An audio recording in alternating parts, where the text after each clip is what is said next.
Hey guys, I'm Tim Chang, there we go, Managing Director with Mayfield Fund. We're an early stage venture capital firm, and I'm going to talk to you a bit about sort of the near-term outlook of how AI is entering the market immediately.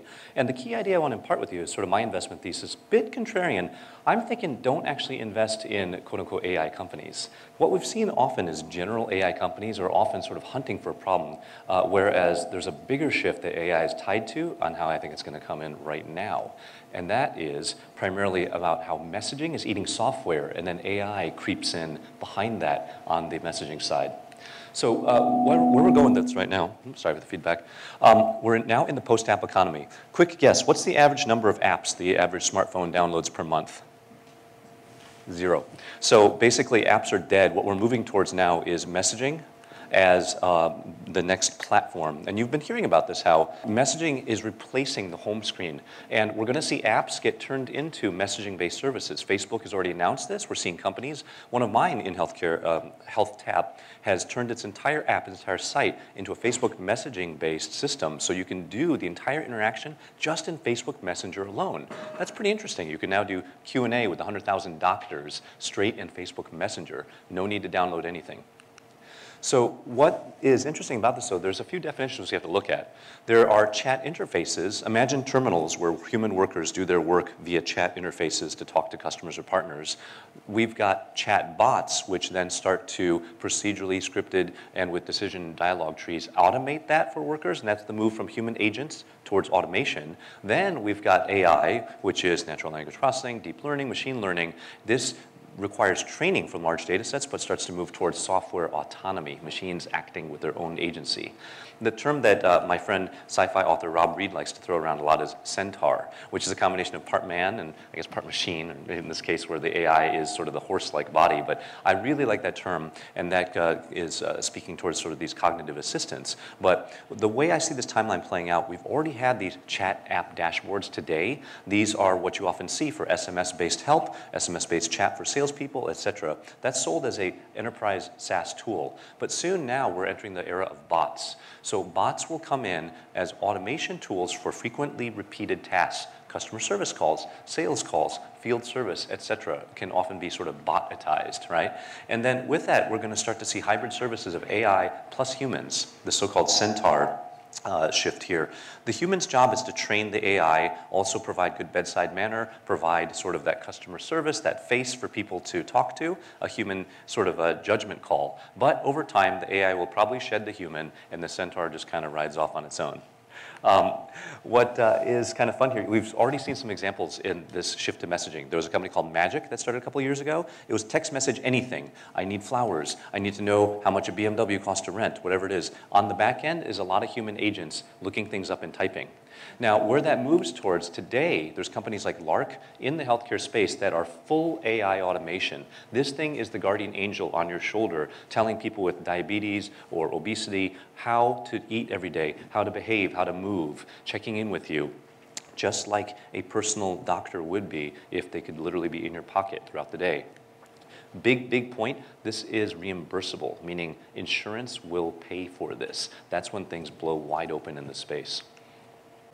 So what's the new core competency going to be? Context is everything when it comes to messaging and AI. The beauty of messaging is it's got a memory. There's a thread. So you don't have to authenticate who you are, whose device, whose phone number, what have you done in the past. All of that memory of those transactions are baked into that thread. The more context, the more powerful the automation, the more data there is for the AI to learn. This begs questions, though, is who can get, who owns the context, who owns the user data, right? All about identity in this context and data. What this means, though, in the future, AI talent and proprietary data sets will be the new oil and gold that wars are fought over. And we're already seeing this balkanization, sort of this acronym, this FAGMA, if you will. Facebook, Apple, Google, Microsoft, Apple, these are the new superpowers battling it out for these. They're sucking up every AI talent out there. They're sucking up all the proprietary data sets because they are the new superpowers. This forces what I call the slow kids to catch up. This is going to be telecom carriers, cable operators, Fortune 500 manufacturers. All these people will not be able to hire AI teams fast enough. So they're going to have to do strategic investments and do M&A of all the remaining startups that sort of the top 5 companies haven't already hoovered up. So it's interesting because we'll see a similar movie play out on the enterprise side. So Slack would be like the Facebook Messenger or WhatsApp for the enterprise side, and you'll have reinvention of entire sectors like CRM, HRM. So companies like Salesforce.com, SAP, Adobe, they'll have to embrace this or they'll get reinvented. At the bottom, I put a little funny sidebar question, but what do you think your kids should major in the post-bot AI world, right? Is it data science? Is it AI? For sure, but maybe it's also behavioral economics or social psychology. I personally think ethics is going to be a big one. So what's kind of fun is you can see how this is going to play out from an investment and startup side. This shift to messaging and AI is a repeat of the playbook of what happened when websites and mobile native apps popped up. Same needs will happen. You'll need authoring tools, development shops. You'll need enabling platforms, a cloud for AI and messaging, analytics, security, search, data sharing, all these things. You'll have the need for distribution and marketing. What is advertising and cross-promotion for a chatbot? What is an app store look like for a chatbot widget? We're going to have needs for operations intelligence. I'm thinking AI as a service will be a common business model, rent my AI, right? You'll have AI trainers, those who specialize in taking data sets and training AI out there. You'll have aggregators where you have sort of metabots managing other bots. Enterprise applications are pretty obvious. You're going to have AI augmenting the workflows for existing business unit applications. Again, sales, marketing, customer support, etc. The longer term fun questions to ask: what does UX mean, user interface design, in the world of messaging? I'm a big believer that anthropomorphization is going to be a huge one. So can you make your AI sound sarcastic like Samuel L. Jackson? Can you make it sound like Scarlett Johansson? Who would want that instead, right? Personality, personalizing the tone, language, emotion, the EQ, the empathy will be a big part of sort of AI and chatbot design.